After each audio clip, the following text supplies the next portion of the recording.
मेरे ख्वाब सस्ते लगे उन्हें तो कुछ ख्वाब महंगे बना रहा हूँ। मेरे ख्वाब सस्ते लगे उन्हें तो कुछ ख्वाब महंगे बना रहा हूँ। और जो लोग फेंक कर गए थे मेरी राह में कांटे, मैं उनके लिए रास्ते बना रहा हूँ। उन्होंने हमेशा मुझे प्रेरित किया कि आपको परिस्थितियों से घबराना नहीं है, परिस्थितियों के आगे हार नहीं माननी है, गिरना है, उठना है और चलना है। अपना खर्चा कैसे निकालते हैं और ये जो द सॉल्ट टॉक है, इस बैनर को आपने बनाया, उसके पीछे आपकी कितनी मेहनत रही? कला की हमेशा से एक समस्या भारत में यही रही है कि आप जब भी किसी से कहते हैं कि आप एक राइटर हैं, तो लोगों का अगला सवाल यही होता है कि और क्या करते हो। संसार की शय का बस इतना सा फसाना है, एक धुंध से आना है, एक धुंध में जाना है। ये शायरी है मशहूर शायर साहिर लुधियानवी की। उनका जन्म 8 मार्च को पंजाब के लुधियाना में हुआ। आज भी उनकी शायरी कई लोगों के दिलों पर राज करती हैं। आज भी उनकी कविताएं, उनकी कहानियां, उनके गाए हुए गीत कई लोगों के दिलों पर राज करते हैं, कई टूटे हुए दिल के जख्मों पर मरहम का काम करते हैं। आज गुड़गांव के नोजोटो सेंटर में उनकी याद में एक कार्यक्रम का आयोजन किया गया, जिसके संस्थापक, जिसके संयोजक आशीष द्विवेदी इस वक्त हमारे साथ मौजूद हैं, जिनसे हम बात करेंगे आज के इस कार्यक्रम को लेकर। आशीष जी, सबसे पहले जनहित टाइम्स में आपका बहुत बहुत स्वागत। बहुत बहुत शुक्रिया सुभ भाई और देखने वाले सभी लोगों को। और जी, सबसे पहला प्रश्न मेरा आपसे ये है कि आज आप साहिर लुधियानवी को याद कर रहे हैं। आज की ये जो कार्यक्रम रहा, क्या कार्यक्रम की थीम थी और क्या कुछ रहा कार्यक्रम? जी, सबसे पहले मैं ये बताना चाहूँगा कि साहिर लुधियानवी को याद करने का कोई बहाना नहीं होता है। मतलब साहिर लुधियानवी ऐसे गीतकार हैं, ऐसी उनकी नज़में हैं जो हर वक्त जहन में चलती रहती हैं किसी न किसी बहाने से। पर द सोल टॉक जो हमारी संस्था है, हमने हमेशा से एक काम किया है कि युवाओं को पुराने साहित्य से और उन साहित्यकारों से जोड़ने की कोशिश की है जिनको समय के साथ लोग भूलते जा रहे हैं। आधुनिकता के समय में हम ये भूल गए हैं कि जो ये शब्द हम बोल रहे हैं वो कहाँ से आए हुए हैं, वो भाषा जो हमें लोगों से जोड़ती हैं वो भाषा कहाँ से आई हुई है ना। तो उसी कोशिश में हमने साहिर लुधियानवी को आज याद किया। उनकी नज़में, उनकी ज़िंदगी के तमाम जो अनुभव रहे हैं, उसको हम अनसुने किस्सों को दुनिया के सामने लाना चाहते थे, क्योंकि साहिर जैसे कलाकार हैं, उनके नज़मों को तो हम सब अच्छे से जानते हैं। उनके गीत कभी कभी मेरे दिल में ख्याल आता है, सबको याद रहता है, पर ये याद नहीं है कि वो लिखते हुए शाहिर रो रहे थे या हंस रहे थे, या शाहिर किस दौर में थे जब उन्होंने इस पे सोचा कि मैं गीतकार बनूंगा, या क्या परिस्थितियां रही कि उन्हें लुधियाना से मुंबई जाना पड़ा। बहुत सारी बातें हैं। इन्हीं चीज़ों को लोगों को बताने के लिए कि एक कलाकार की, एक आर्टिस्ट की क्या जर्नी होती है, हमें वो बात पता चलती है जब वो फेमस हो चुका होता है कि यार साहिर का गाना फेमस हो गया, पर उस गाने को लिखने से पहले की जो जिंदगी है वो कैसी गुजरी है, इसके बारे में कोई बात नहीं करना चाहता है, ना कोई सोचता है एक कलाकार के बारे में, है ना। 59 साल की उम्र में साहिर लुधियानवी इस दुनिया को छोड़कर अलविदा कह गए थे, और 59 साल की उम्र में उन्होंने एक वो मुकाम हासिल किया जिस मुकाम को हासिल करने के लिए आज भी कई लोग स्ट्रगल कर रहे हैं। आप भी स्ट्रगल कर रहे हैं। आप भी खुद एक कवि हैं, आप खुद एक लेखक हैं, आपने भी किताब लिखी है। आप किस तरीके से प्रेरित होते हैं साहिर लुधियानवी? बिल्कुल, साहिर लुधियानवी एक ऐसे गीतकार हैं जिन्होंने हमेशा से प्रेरणा दी है कि चाहे मतलब कितनी भी आपके जीवन में समस्याएं चल रही हो, हमें उनसे घबराना नहीं है, हमें उनसे कविताएं लिखनी है, हमें उनसे सीखना है, हमें जीतना है। तो ये जो साहिर लुधियानवी के जो नज़्म है, जो गीत हैं, जो उनके किस्से हैं, उन्होंने हमेशा मुझे प्रेरित किया कि आपको परिस्थितियों से घबराना नहीं है, परिस्थितियों के आगे हार नहीं माननी है, गिरना है, उठना है और चलना है। तो साहिर लुधियानवी ऐसे मुझे प्रेरित करते हैं लिखने के लिए भी और जीवन में भी आगे बढ़ते रहने के लिए, बार बार हार कर भी दोबारा उठकर खड़े होकर चलने के लिए भी। आप भी, जैसे कि द सॉल्ट टॉक आपका खुद का एक बैनर है जिसके तले आप शोज़ करते हैं, कई सारे परफॉर्मेंस करते हैं, कई लोगों के साथ में, कई आर्टिस्ट के साथ में आपने स्टेज भी शेयर किया है। तो सबसे पहले तो मैं आपसे आपकी एक लिखी हुई कविता मैं चाहूँगा कि आप हमारे दर्शकों को सुनाएं, जिससे कि उन्हें भी मालूम पड़े आप लेखक हैं, किस तरीके से आप लिखते हैं। जी, बहुत बहुत शुक्रिया ये कहने के लिए, और कोशिशें जारी हैं, कुछ ना कुछ लिखने की कोशिश करते रहते हैं। तो एक कविता है, मैं वो सुनाना चाहूँगा, जिस कविता के नाम पर मेरी किताब का नाम पड़ा प्रेम का प्रमेय। तो वो कविता ऐसी है कि मैं गणित का बहुत अच्छा विद्यार्थी था, पर प्रेम का प्रमेय मैं कभी सिद्ध कर ही नहीं पाया। मैं गणित का बहुत अच्छा विद्यार्थी था, पर प्रेम का प्रमेय कभी सिद्ध कर ही नहीं पाया। जैसे गणित में मानना पड़ता है बस, जैसे गणित में मानना पड़ता है बस, वैसे ही तुम्हें अपना मानकर सारी कहानियां लिखता रहता हूँ। मुझे पता है मेरा तुम्हारे जीवन में स्थान उतना ही है जितना दशमलव के बाद शून्य का होता है। तो ये एक मेरी कविता है, और एक और पंक्तियों से मैं ख़त्म करना चाहूँगा अपनी बात को कि मैं इस उम्मीद में मिट्टी हुआ कि मैं तुम्हारा बन सकूँ। मैं इस उम्मीद में मिट्टी हुआ कि मैं तुम्हारा बन सकूँ। तुमने मुझे चाक पर रखकर न जाने किसका बना दिया। तुमने मुझे चाक पर रखकर न जाने किसका बना दिया। बहुत बहुत शुक्रिया। बहुत बहुत खूबसूरत शायरी आपने कही, बहुत खूबसूरत आपने लिखा है।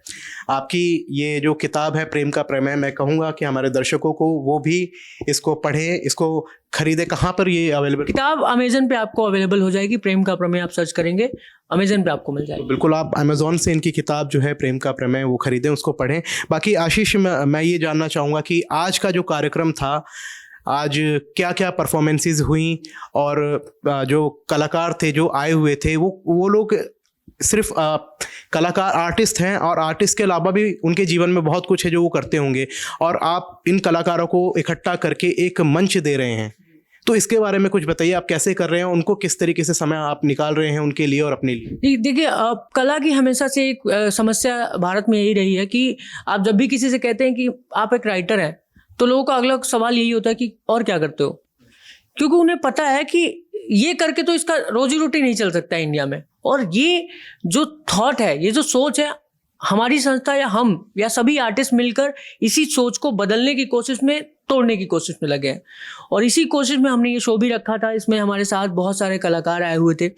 दीपाली जी थी हमारे साथ, मुस्कान तिवारी थी, मानसी जी थी, बशीर थे, कुशाग्र थे, अलंकृता थी। ये सारे लोग जितने भी कलाकार हैं सब अपने अपने क्षेत्र में माहिर लोग हैं, और सबकी अपनी अपनी स्पेशलिटीज़ हैं। और इसके अलावा ये लोग कुछ ना कुछ अपने जीवन में कर रहे हैं, लेकिन हम एज ए कलाकार जब किसी मंच पर जाते हैं तो हम वो भूल जाते हैं कि हमारे हफ्ते के 5 दिन कैसे गए। हमें याद रहता है वो 1 घंटा जो हमने साहिर के साथ बिताया, है ना। तो और हर कलाकार के साथ खूबसूरत बात यही है कि उसकी जो कला है ना, उसको जीवन जीने की प्रेरणा देती है। अच्छा, मैं ये भी चाहूँगा कि आप दर्शकों को बताएं कि आप एक आर्टिस्ट के अलावा और क्या हैं और क्या करते हैं। आपकी निजी ज़िंदगी के बारे में भी जानना चाहूँगा कि आप निजी जीवन में किस तरीके से करते हैं, अपना खर्चा कैसे निकालते हैं, और ये जो द सॉल टॉक है, इस बैनर को आपने बनाया, उसके पीछे आपकी कितनी मेहनत रही? जी, बहुत बहुत शुक्रिया इस सवाल के लिए। तो मैं पेशे से एक सॉफ्टवेयर इंजीनियर हूँ और एक कंपनी में कार्यरत हूँ, बट वो एक तरह से ऐसी पहचान है जो मुझे रोजी रोटी मिलता है, वहाँ से कुछ घर का खर्चा वहाँ से चल रहा है, तो मैं उसके प्रति भी ईमानदार हूँ। हफ्ते के 5 दिन मैं ऑफिस जाता हूँ, लेकिन कोशिश मेरी ये रहती है कि ये जो 2 दिन है, ये जो मुझे खुशी मिलती है ये करके, वो मुझे हफ्ते के 5 दिन एनर्जेटिक रखती है कि अगले हफ्ता फिर संडे आने वाला है और फिर मैं कुछ शायर को, किसी और कलाकार को पढ़ने वाला हूँ या सुनाने वाला हूँ या सुनने वाला हूँ। तो ये हर कलाकार की एक प्रेरणा होती है कि वो कहाँ से प्रेरणा ले रहा है। दूसरा, द सोल टॉक की शुरुआत हमने 2018 में की थी। एक छोटे से पार्क में हमने जाकर एक चादर बिछाया था और वहाँ हम 2-4 परफॉर्मर्स गए थे और वहाँ हमने पार्क के लोगों को इकट्ठा किया था कि यार आओ, मैं कविताएं सुना रहा हूँ, आओ हम आपको कविताएं सुनाते हैं। और वहाँ हमने दिनकर जी की, पाश की और सुभद्रा कुमारी चौहान की, इन लोगों की कविताएं पढ़ी थी, तो लोगों को बहुत पसंद आया था। तो वहाँ से हमें प्रेरणा मिली कि यार साहित्य ऐसी चीज़ है ना कि इसको हम बंद कमरे में रखेंगे ना तो कोई बदलाव नहीं आ सकता है। इसको हमें आम लोगों के बीच लेकर जाना है, लोगों को ये बताना है कि यार लिटरेचर और लैंग्वेज बहुत विरासत इंडिया में बहुत बड़ा छोड़ कर गए हैं लोग, उसके बारे में जानना जरूरी है। तो उसकी कोशिश में द सोल टॉक की शुरुआत हुई और आज आप लोगों की मेहरबानी, दुआओं और मोहब्बत से हम लोगों ने 5 साल पूरे किए हैं सोल टॉक के इसी मार्च में। मार्च 2018 में हमने शुरू किया था। आपको बहुत बहुत बधाई। बहुत बहुत शुक्रिया। तो इन 5 सालों में हमने एक चीज़ सीखी है कि अगर आप मन से और बिना किसी एक्सपेक्टेशन के कोई काम करते हैं ना और मन से करते हैं, श्रद्धा होती है, भावना, अच्छी भावना को लेकर अगर काम करते हैं तो बहुत लोग जुड़ते हैं। आज हमारे साथ देश के बड़े राइटर्स, काफ़ी सारे कलाकार जुड़े हुए हैं जो हमारे साथ शोज करते हैं या जो हमसे मिलते जुलते हैं या जो हमारी मदद के लिए आगे आते हैं, क्योंकि कोई भी संस्था अकेले नहीं चल सकती है। हमारी टीम में बहुत सारे लोग हैं, कुछ टीम के लोगों का भी नाम मैं लेना चाहूँगा जो हर जगह हमारे साथ रहते हैं। हमारे साथ मुस्कान जी हैं, गणेश जी हैं जो हमारी टीम में मेंबर हैं, प्रशांत तिवारी हैं, नीलमणि झा हैं, नीलांजल हैं और हिमांशु भाई भी अभी हमारी टीम को ज्वाइन कर रहे हैं जल्दी। तो बहुत ऐसे लोग हैं जो पर्दे के पीछे हैं, स्टेज पे बस मैं दिखता हूँ क्योंकि मैं संचालन करता हूँ, लेकिन हमारे इस पर्दे के पीछे इतने सारे लोग हैं। मानसी जी हैं, इतने सारे साक्षी हैं, चंडीगढ़ से पीयूष हैं और अलग अलग शहरों में हमारे निखिल हैं, जयपुर से, आगरा से दीपक हैं, तो ऐसे दीपांशु हैं, ऐसे बहुत सारे लोग हैं जो हर शहर में हमारा प्रतिनिधित्व कर रहे हैं और जुड़े हुए हैं, और ये उनकी मोहब्बत है कला के लिए। आपने इतने सारे लोगों का नाम गिनवा दिया, काफ़ी लंबी टीम, सुनने में ही लग रहा है कि काफ़ी बड़ी टीम है आपकी जिसके साथ आप काम कर रहे हैं। तो जब आपने शुरुआत की थी, जैसे आपने बताया कि एक पार्क में आपने एक चद्दर डाल के और 2 कविताएं आपने सुनाई थी, वहाँ से आपकी शुरुआत हुई थी। तो जब ये शुरुआत हुई थी और आज 5 साल द सोल टॉक को गुजर चुके हैं और आज का आपका कार्यक्रम रहा, तो शुरुआत से कितने लोग आपके साथ शुरुआती में जुड़े हुए थे और क्या रोल रहा उन लोगों का, और आज जब 5 साल की जर्नी आपकी कंप्लीट हो चुकी है, जब 5 साल पीछे मुड़कर देखते हैं, मैं इंजीनियरिंग करियर का आपके बात नहीं करूंगा, लेकिन ये मैं एज अ आर्टिस्ट आपसे पूछ रहा हूँ कि जब 5 साल मुड़ के आप देखते हैं अपने पिछले 5 सालों को, तो उनसे क्या कुछ सीखते हैं और क्या कुछ ऐसा लोगों को बताना चाहते हैं कि लोग आपकी उन बातों से उनको जीवन में पता चले, समझे कि आपने कितनी मेहनत की है उन चीज़ों को यहाँ तक पहुँचाने के लिए। जी। तो इसमें मैं एक चीज़ बोलना चाहूँगा कि देखिए, कलाकार, ये जो साहित्य का या ये पूरा जो विरासत है, हम लोग कोई बहुत बड़ा काम नहीं कर रहे हैं, हम बस इतना सा कर रहे हैं कि लोगों को बता रहे हैं कि यार साहित्य ऐसी चीज़ है जो आपको जीवन जीने की प्रेरणा देती है, तो आप इसको पढ़ें, आप इनके कलाकारों को जानें, आप साहित्यकारों को जानें, इनके जीवन से प्रेरणा लें, क्योंकि हमने बहुत कुछ साहित्य में ऐसा नहीं किया कि जो हमारी जीवन से प्रेरणा ली जा सके, लेकिन हम उनको जानते हैं जिनके जीवन से हम प्रेरणा ले रहे हैं। तो हम उन दुनिया वालों को, दुनिया के लोगों को ये बताना चाहते हैं कि आप बड़े साहित्यकारों को पढ़िए जिन्होंने बहुत कुछ हमारे लिए छोड़ा है। उनको आप पढ़ेंगे ना, तो बहुत बार ऐसा होता है कि दुख के दिनों में जब आप बहुत परेशान होते हैं, कोई एक पंक्ति आपकी नज़र के सामने से गुजरती है और आपको लगता है कि यार ये तो हमारे लिए लिखी गई है, और आप उसके बाद मोटिवेट हो जाते हैं क्योंकि एक पंक्ति जिसने मुझे बहुत मोटिवेट किया था, सिगमंड फ्रायड की लिखी हुई है कि एक दिन वर्षों का संघर्ष बहुत खूबसूरत तरीके से तुमसे टकराएगा। तो ये जो पंक्ति है मुझे हमेशा मोटिवेट करती है। जब भी मैं डाउन फील करता हूँ, जब भी मुझे कोई छोड़ कर जा रहा होता है, या जब भी मुझे कोई तोड़ कर जा रहा होता है, या जब भी मैं टूटता हूँ, तो मुझे ये पंक्ति बहुत अलग तरीके से मोटिवेट करती है कि यार ठीक है, ये हो गया, अब आगे बढ़ते हैं। तो वो रुकने वाली कहानी नहीं बन पाती, क्योंकि कविताएं, पंक्तियाँ, ये सारी ना आपको अंदर से एज ए ह्यूमन बदलती हैं। आपको लगता है कि आप एक कविता पढ़कर बदले नहीं, लेकिन जब वो कविता आपके जहन में जाती है ना, और आप जब उससे इमोशनली जुड़ते हैं, तो वो आपको बदलती है। और साहित्य ने मुझे बदला है, एज अ ह्यूमन मुझे बहुत बदला है।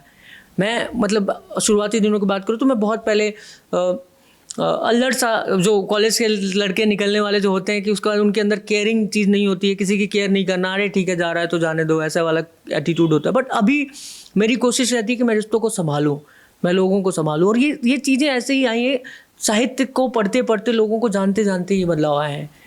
बदलाव की बात भी हो रही है, प्यार की बात भी आपने कर दी, तो एक पर्सनल क्वेश्चन करना चाहूँगा आपसे कि प्यार किया है? जी बिल्कुल बिल्कुल। प्रेम ने जीवन में मुझे बहुत बदला है, बहुत ज़्यादा बदला है, और अभी भी वो जीवन में हैं हमारे, जिनसे मैं प्रेम करता हूँ, और उम्मीद करते हैं आगे के 100 साल भी हम रहें। और लेकिन उन्होंने मुझे बहुत बदला है एज ए ह्यूमन। देखने का नज़रिया, लोगों से मिलने का नज़रिया, लोगों से बात करने का तरीका, बहुत कुछ मैंने उनसे सीखा है और लगातार सीख रहा हूँ। अच्छा, आप इंजीनियर भी हैं, फिर उसके बाद एक आर्टिस्ट भी हैं, तो समय आप कैसे निकाल लेते हैं?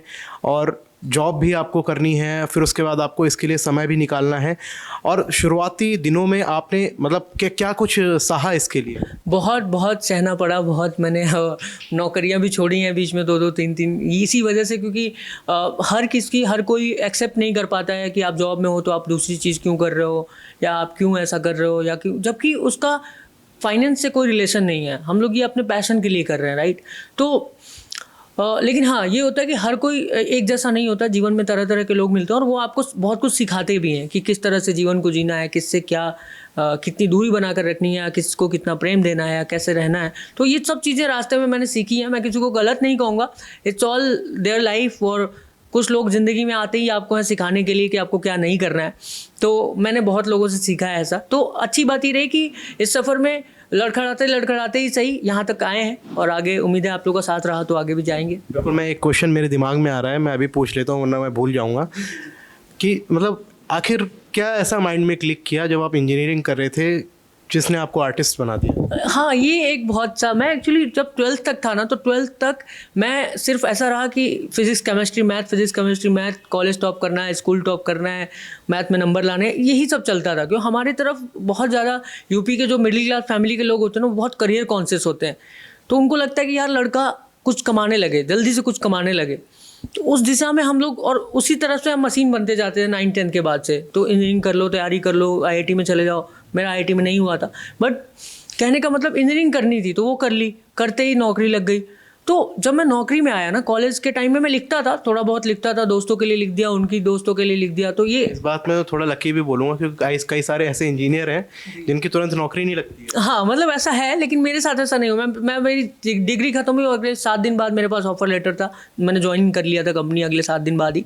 तो लेकिन इसके बाद मुझे ये एहसास हुआ कि मुझे हमेशा ये क्वेश्चन एक इंटरनली मेरे से पूछता रहता था मैं, कि मैं सिर्फ नौकरी करने और बिल भरने के लिए नहीं पैदा हुआ हूँ। देयर इज़ अ क्वेश्चन कि why is your existence is here. आपका पृथ्वी पर आने का मकसद क्या है? ये छोटा सा क्वेश्चन है।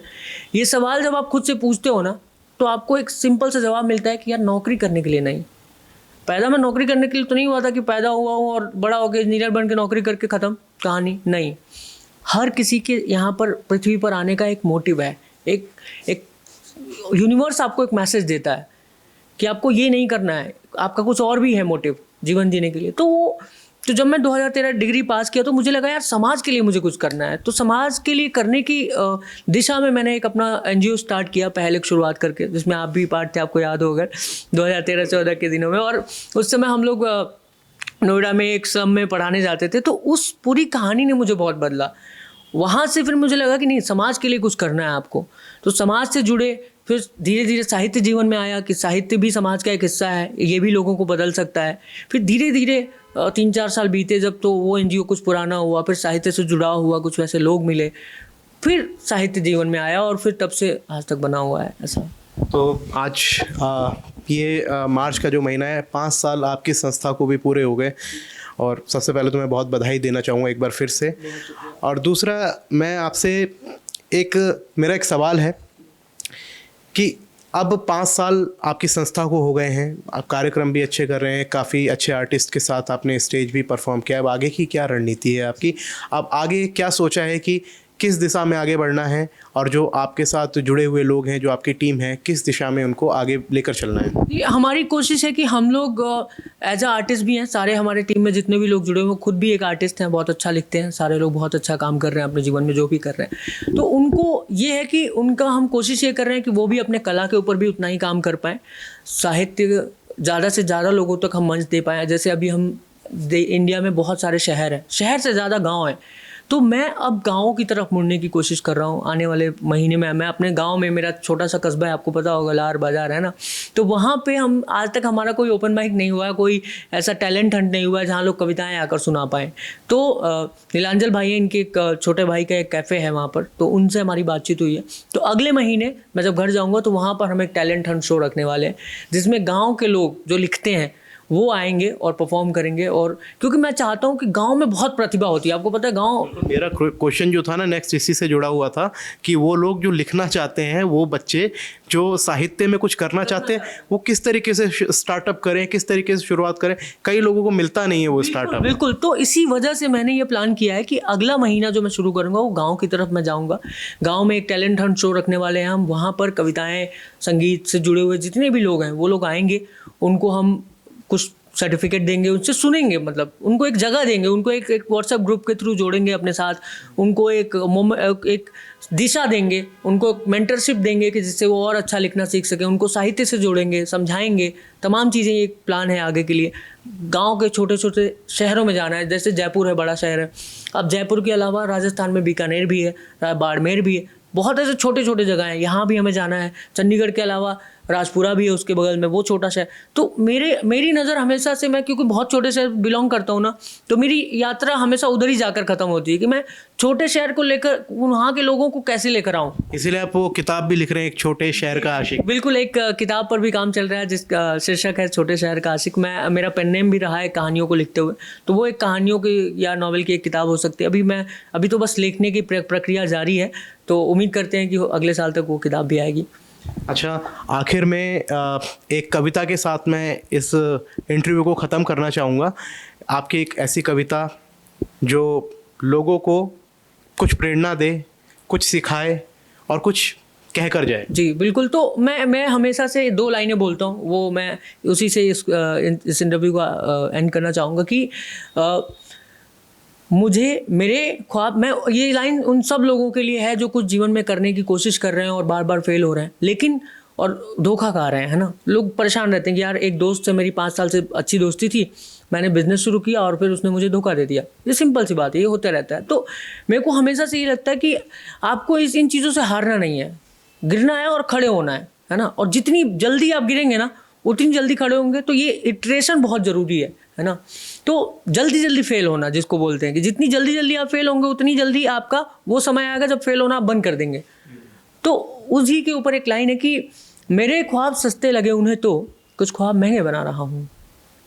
मेरे ख्वाब सस्ते लगे उन्हें तो कुछ ख्वाब महंगे बना रहा हूँ, और जो लोग फेंक कर गए थे मेरी राह में कांटे, मैं उनके लिए रास्ते बना रहा हूँ। बहुत बहुत शुक्रिया, बहुत शुक्रिया। तो आशीष द्विवेदी हैं, मशहूर कवि हैं, शायर हैं, और इनसे बात करके हमें बहुत अच्छा लगा। बहुत बहुत शुक्रिया, आपने हमें समय। बहुत शुक्रिया सर, बहुत शुक्रिया। जनहित टाइम्स के दर्शकों का बहुत बहुत शुक्रिया, शुभ भाई का शुक्रिया। हम लोग बहुत पहले मिले थे, 7-8 साल पहले हम लोग मिले थे, और फिर बहुत समय बाद हम लोग भी मिल रहे हैं। लेकिन ये बहुत सुंदर समय गुजरा। आपके जीवन में भी बहुत परिवर्तन आया, मैंने भी बहुत कुछ सीखा है। तो आपको बधाई जनहित टाइम्स के लिए। आप ऐसे ही जीवन में आगे बढ़ें, और उम्मीद करते हैं कि जल्दी ऐसे बड़े बड़े बैनर्स के साथ, और मैं देखूं आपको बड़े बड़े लोगों के साथ इंटरव्यू लेते हुए। तो बहुत बहुत शुक्रिया, बहुत बहुत शुक्रिया।